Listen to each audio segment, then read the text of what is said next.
Hi guys, good evening. Late na po yung dinner ko. Ulam ko. Chicken Joy. Diet po kasi ako, kaya yung kinakain ko. Kalahating Chicken Joy lang na binili ko. Hindi ko siya uubusin. Tapos yung rice, mga ano lang, 5 kutsara lang kakainin ko. Kasi pansin ko kasi tumataba na ako eh.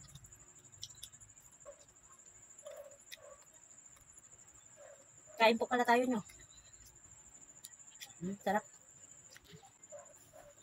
Kumakamay pala ako pag kumakain. Kasi ramdam ko yung sarap.